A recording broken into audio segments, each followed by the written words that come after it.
இந்த பூச்சி விவசாயிகளோட பயிரை எப்படி கடிக்குது பாருங்கள்.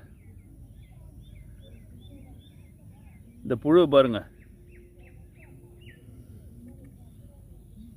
எப்படி மூவ்மெண்ட் பண்ணுது பாருங்கள். இதெல்லாம் பயிரை பச்சையத்தை கடிச்சு கடிச்சு கடிச்சு வச்சுருக்கு பாருங்கள். அந்த பயிரெலாம் கடிச்சிருக்கு பாருங்கள். அதுங்க மொட்டையாக்கிட்டு பாருங்கள்.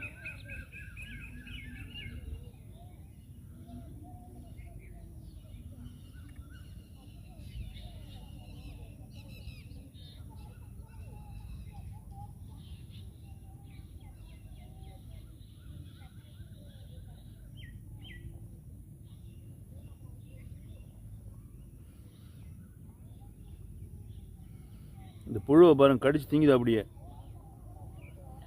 இது நிறையா முட்டையிட்டு பண்ணிடும். நிறைய இந்த இப்படியே லார்வாலேருந்து பறக்கிற பூச்சியாக மாறி அப்படி தானே இதை முட்டையிட்டு வச்சிடும்.